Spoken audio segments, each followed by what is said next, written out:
الصلاۃ والسلام علیک یا رسول اللہ، الصلاۃ والسلام علیک یا حبیب اللہ۔ السلام علیکم ورحمۃ اللہ وبرکاتہ۔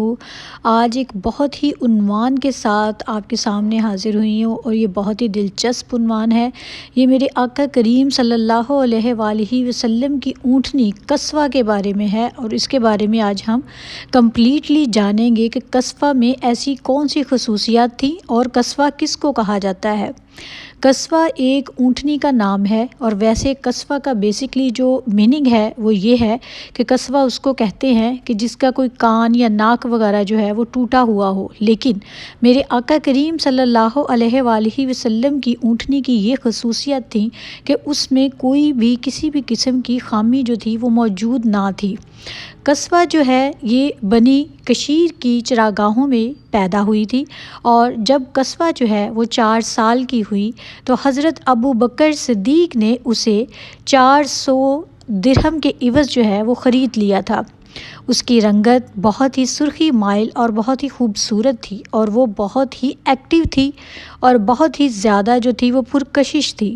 دوسری جتنے بھی جانور تھے ان سے بہت زیادہ الگ تھی، اور اگر اس کی پرورش کو دیکھا جائے تو وہ بہت ہی شریف اور نہایت ہی صاف ستھری جو تھی دوسرے جانوروں سے بہت الگ تھی۔ سیرت کی کتابوں میں یہ بھی کہا جاتا ہے کہ جب حضرت محمد صلی اللہ علیہ وآلہ وسلم نے صحابہ کرام رضی اللہ تعالی عنہ کو مدینہ کی طرف ہجرت کرنے کی اجازت دی تو بہت سے صحابہ کرام جو تھے وہ ہجرت کر گئے، لیکن حضرت ابو بکر صدیق رضی اللہ تعالی عنہ کو میرے آقا صلی اللہ علیہ وآلہ وسلم نے یہ فرما کر روک دیا کہ شاید آپ کے لیے اللہ سبحانہ وتعالی کسی ساتھی کا بندوبست کر دیں۔ تو یہ سن کر حضرت ابو بکر صدیق رضی اللہ تعالی عنہ نے ہجرت کی تمام تیاریاں جو تھی وہ شروع کر دیں، اور اسی دوران انہوں نے بنی کشیر سے 2 تیز رفتار جو تھی وہ اونٹنیاں خرید لیں، اور انہی اونٹنیوں میں ایک اونٹنی جو تھی وہ قصوہ بھی شامل تھی۔ بخاری شریف میں کچھ اس طرح سے بھی ہے کہ جب ہجرت کا وقت آیا تو اللہ کے رسول صلی اللہ علیہ وآلہ وسلم اور حضرت ابو بکر صدیق رضی اللہ تعالی عنہ نے ایک غار میں جو ہے وہ پناہ لی۔ غار میں پناہ لینے کے بعد اور جب ان کی روانگی کا وقت آیا تو جب وہاں سے آپ سرکار صلی اللہ علیہ وآلہ وسلم چلنے لگے تو حضرت ابو بکر صدیق رضی اللہ تعالی عنہ نے آپ سرکار صلی اللہ علیہ وآلہ وسلم کو 2 اونٹنیاں پیش کیں اور کہا کہ آپ سرکار صلی اللہ علیہ وآلہ وسلم اس میں سے ایک منتخب کر لیں جس پر وہ بآسانی جو ہے وہ سفر کر لیں۔ تو آپ سرکار صلی اللہ علیہ وآلہ وسلم نے کہا کہ ہاں ٹھیک ہے، لیکن میں اس کی قیمت ادا کروں گا، اور روایت کے مطابق ان کی قیمت ادا کرنے کا مقصد اور مطلب یہ تھا کہ جو قصوہ اونٹنی تھی وہ کسی خاص پرپز اور مقصد کے تحت اللہ تعالیٰ کے حکم سے سرکار نبی پاک صلی اللہ علیہ وآلہ وسلم کے لیے مامور کی گئی تھی، اور آپ سرکار صلی اللہ علیہ وآلہ وسلم ہجرت کے موقع پر اپنے تمام جتنے بھی وسائل تھے وہ خود اپنے استعمال کرنا چاہتے تھے، یعنی کہ اپنے ہی پیسوں سے وہ اپنا سفر کرنا چاہتے تھے۔ چنانچہ آپ سرکار صلی اللہ علیہ وآلہ وسلم نے قصوہ کی قیمت ادا کی، اور ان دونوں اونٹنیوں میں سے قصوہ کو اپنے سفر کے لیے جو ہے وہ چوز کیا۔ تو آپ سرکار صلی اللہ علیہ وآلہ وسلم نے پھر قصوہ کے ساتھ جو ہے وہ ہجرت فرمائی، جو کہ مکہ مکرمہ سے مدینہ کی طرف تھی۔ تو جب آپ صلی اللہ علیہ وآلہ وسلم مدینہ منورہ جو ہے وہ پہنچ گئے تو آپ صلی اللہ علیہ وآلہ وسلم نے قباء کے مقام پر قیام فرمایا۔ اس کے بعد آپ صلی اللہ علیہ وآلہ وسلم نے پھر مدینہ کا رخ کیا، جہاں پر مدینہ کے لوگوں نے آپ صلی اللہ علیہ وآلہ وسلم کا شاندار استقبال کیا، اور کچھ لوگوں نے تو ڈف بجا کر آپ سرکار صلی اللہ علیہ وآلہ وسلم کا استقبال کیا۔ اس زمانے میں جو انصار تھے وہ اس قدر دولت مند تو نہ تھے، لیکن ان سب کی یہ خواہش تھی کہ وہ آپ سرکار صلی اللہ علیہ وآلہ وسلم کی مہمان نوازی کریں، اور آپ سرکار صلی اللہ علیہ وآلہ وسلم ان کے ہاں قیام پذیر ہوں۔ لیکن اللہ سبحانہ و تعالیٰ کا کچھ اور ہی مصلحت تھی، اور اللہ سبحانہ و تعالیٰ یہ چاہتے تھے کہ آپ صلی اللہ علیہ وآلہ وسلم اپنے ننہال کے پاس جو ہے وہ قیام کریں، اور وہیں پر ان کی عزت افزائی جو تھی وہ کروانا چاہتے تھے۔ جو بنی نجار تھے وہ آپ صلی اللہ علیہ وآلہ وسلم کے ننہال تھے، لیکن اسی موقع پر حضرت ابو ایوب انصاری جو تھے، جب انہوں نے دیکھا کہ آپ سرکار صلی اللہ علیہ وآلہ وسلم وہاں پر بنی نجار کے پاس تشریف فرما ہے، تو آپ سرکار صلی اللہ علیہ وآلہ وسلم کے پاس جو ہے حضرت ابو ایوب انصاری نے بھاگ کر اونٹنی پر سے کجاوا اٹھا لیا اور آپ صلی اللہ علیہ وآلہ وسلم کو اپنے ہمراہ جانے کے لیے فرمایا۔ تو چنانچہ پھر آپ سرکار صلی اللہ علیہ وآلہ وسلم نے حضرت ابو ایوب انصاری کے گھر جو ہے قیام فرمایا۔ تو اس طرح سے یہ شرف جو تھا وہ حضرت ابو ایوب انصاری کو مل گیا۔ اسی طرح سے ایک جگہ پر حضرت زید بن ثابت جو ہے وہ رضی اللہ تعالیٰ عنہ فرماتے ہیں کہ آپ سرکار صلی اللہ علیہ وآلہ وسلم پر جب بھی وحی نازل ہوا کرتی تھی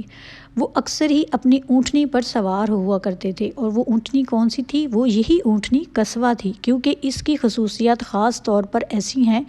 جو کہ باقی دوسرے جتنے بھی جانور ہیں جن پر سفر کیا جاتا ہے ان سے وہ بہت ہی زیادہ الگ ہے۔ اللہ سبحانہ و تعالیٰ نے اس اونٹنی کو بہت زیادہ طاقت عطا فرمائی تھی، کیونکہ یہ اللہ سبحانہ و تعالیٰ کے حکم سے ہی میرے آقا صلی اللہ علیہ وآلہ وسلم کی خدمت اقدس کے لیے مامور کی گئی تھی۔ اور جب بھی آپ سرکار صلی اللہ علیہ وآلہ وسلم پر وحی نازل ہوتی اکثر ہی آپ صلی اللہ علیہ وآلہ وسلم اس اونٹنی پر تشریف فرما ہوتے۔ حضرت عائشہ صدیقہ رضی اللہ تعالیٰ عنہ فرماتی ہیں کہ اکثر تو ہمیں ایسا محسوس ہوتا تھا جب آقا کریم صلی اللہ علیہ وآلہ وسلم سفر پر جو جا رہے ہوتے تھے اپنی قصبہ پر، اور اچانک سے جیسے ہی وحی کا نزول ہوتا تھا تو ہم سمجھتے تھے کہ اس قدر وزن جو ہے آقا کریم صلی اللہ علیہ وآلہ وسلم کا وحی کے نزول سے بڑھ جاتا تھا کہ ہمیں ایسا محسوس ہوتا تھا کہ شاید آج تو قصبہ کی ہڈیاں جو ہے وہ چٹک جائیں گی، کیونکہ وہی قرآن پاک کا نزول ہے، اور جب جیسے ہی سرکار نبی پاک پر وحی آتی تھی تو وہ اس قدر جو ہے وہ ان کا جسم مبارک بھاری ہو جاتا تھا، وہ اپنے بوجھ سے 2 گنا ہو جاتے تھے، اور اس بوجھ کو قصبہ نہیں برداشت کیا، اور یہ اللہ سبحانہ و تعالیٰ نے اس کو یہ سکت اور طاقت عطا فرمائی تھی۔ تو اسی طرح سے جو صحابہ کرام میں حضرت زید بن ثابت رضی اللہ تعالیٰ عنہ بھی روایت کرتے ہیں اور فرماتے ہیں کہ ایک بار حضرت محمد صلی اللہ علیہ وآلہ وسلم میری ران پر سر رکھ کر آرام فرما رہے تھے کہ اچانک سے وحی کا نزول ہو گیا، اور وحی کا نزول جب ہوا تو اس وقت میری حالت ایسی ہو گئی تھی اور اس قدر مجھے اپنے اوپر بوجھ محسوس ہوا کہ مجھے لگا کہ شاید آج کے بعد جو ہے وہ میرے پاؤں کی ہڈی ٹوٹ جائے گی اور شاید میں آج کے بعد کبھی بھی چل نہ پاؤں، اور یہ خیال انہوں نے اخذ کر لیا تھا۔ اس قدر بوجھ تھا سرکار نبی پاک صلی اللہ علیہ وآلہ وسلم پر جب وحی نازل ہوتی تھی۔ تو آپ کو یہ جاننا اس لیے بھی بہت ضروری ہے کہ قصوہ جو ہے وہ اس قدر آپ سرکار صلی اللہ علیہ وآلہ وسلم سے محبت کرتی تھی کہ آج ہم انسانوں میں کتنی محبت ہے اپنے آقا کریم صلی اللہ علیہ وآلہ وسلم کے لیے۔ وہ تو جانور ہیں اور اللہ نے انسان کو اشرف المخلوقات بنایا ہے اور انسان کو صحیح اور غلط راستے کا فرق بھی بتا دیا، تو وہ جانور ہو کے سرکار نبی پاک صلی اللہ علیہ وآلہ وسلم سے اس قدر محبت کر گئے، تو آج ہم کہاں پر کھڑے ہیں۔ تو آگے بڑھتے ہیں کہ اور قصبہ جو ہے اس کو کیا کیا شرف جو تھے وہ حاصل تھے۔ جو قصبہ ہے اس نے غزوہ بدر، صلح حدیبیہ اور فتح مکہ اور عمرہ قضاء کے موقع پر بھی آپ سرکار صلی اللہ علیہ وآلہ وسلم کے ساتھ ہر جگہ پر شامل رہی، اس لیے اس کو بہت سے شرف حاصل ہیں۔ اور یہ بھی بتایا جاتا ہے کہ جب سرکار نبی پاک صلی اللہ علیہ وآلہ وسلم نے 9 ذی الحج کے موقع پر جو ہے وہ کجوا کسا گیا تھا، جب اس کے اوپر قصبہ کے اوپر، تو آپ سرکار صلی اللہ علیہ وآلہ وسلم نے خطبہ دیا تھا حجۃ الوداع کے موقع پر، تو آپ صلی اللہ علیہ وآلہ وسلم تب بھی قصبہ پر ہی سوار تھے۔ تب آپ صلی اللہ علیہ وآلہ وسلم نے فرمایا کہ اے لوگو میری بات سنو، میں نہیں جانتا کہ اس سال کے بعد اس مقام پر تم میں سے کبھی بھی میں تم میں سے کسی سے مل سکوں، اور تمہارا خون اور تمہارا مال ایک دوسرے کے لیے اسی طرح حرام ہے جس طرح تم پر آج کے دن کی اور اس مہینے کی اور اس شہر کی حرمت ہے۔ اور سن لو، جاہلیت کی ہر چیز میرے پاؤں تلے روند دی گئی، اور یاد رکھو اور عورتوں کے بارے میں اللہ سے ڈرو، کیونکہ تم نہیں جانتے کہ اللہ تعالیٰ نے تمہاری عورتوں کو جو ہے وہ اللہ کی امان کی وجہ سے دیا ہے، اور تم نے اللہ کے کلمے کے ذریعے ان کو اپنے لیے حلال کیا ہے۔ اور میں تم میں ایک ایسی چیز چھوڑے جا رہا ہوں کہ اگر تم نے اسے مضبوطی سے پکڑ لیا تو تم گمراہ نہیں ہوگے، اور ایک ایسی چیز تمہارے پاس جو ہے وہ چھوڑ کر جا رہا ہوں جس کی وجہ سے تم اپنی زندگی خوبصورت بنا سکتے ہو اور راہ راست پر رہو گے، وہ ہے اللہ کا کلام یعنی قرآن مجید، اور دوسری میری سنت۔ تو میرے آقا کریم صلی اللہ علیہ وآلہ وسلم نے جب یہ شاندار خطبہ فرمایا، تب بھی آپ سرکار صلی اللہ علیہ وآلہ وسلم قصوہ پر ہی سوار تھے۔ اس طرح